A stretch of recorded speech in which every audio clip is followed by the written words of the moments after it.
Kwarto mo yung pinakamagandang lugar sa buong mundo.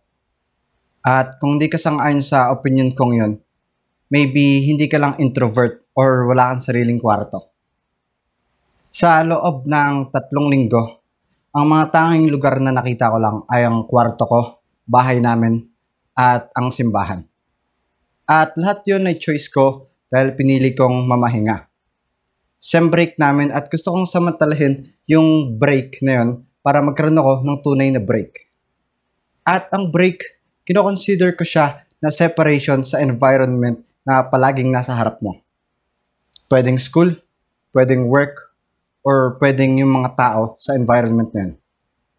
Ngayon, tanongin mo yung sarili mo, kailan ka nga ba talaga huling nagkaroon ng tunay na break? Ang hirap sagutin, di ba? Kasi never tayo nagkaroon ng tunay na break.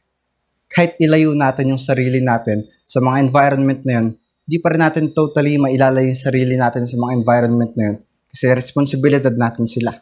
Kahit nasa break ka, kailangan mo pa rin isipin kung paano yung mga magiging trajectory ng mga pangyayari sa oras na kailangan mo nang bumalik.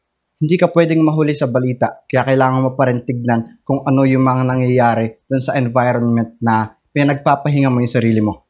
Kahit sabihin mong nasa break ka, hindi mo pa rin tunay na masasabi na nagpapahinga ka talaga kasi nandyan yung social media.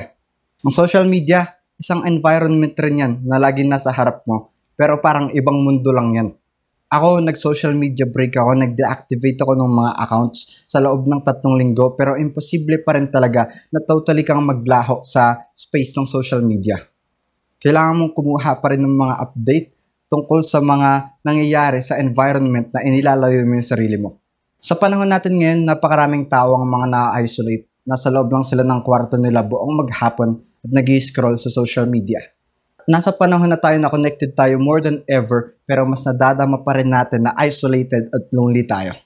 Yun ay dahil hindi tayo connected sa mga sarili natin kaya nahihirapan tayo na kumonek sa mga tao sa buhay natin.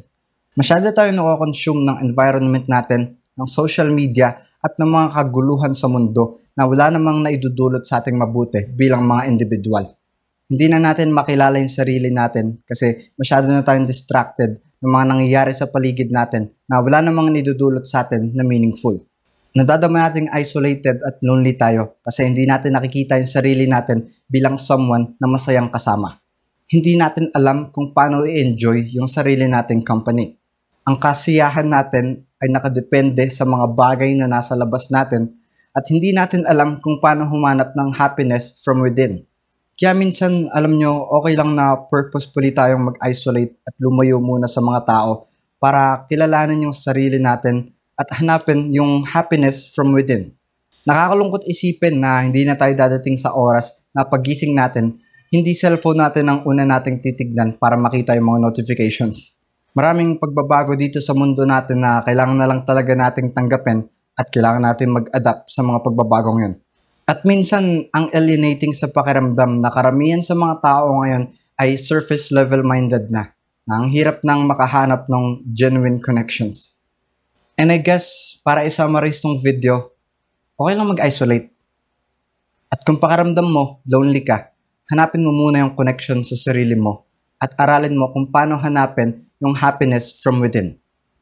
Saka mo i-pursue yung mga meaningful connections sa mga taong mahalaga sa'yo. Yun lang naman.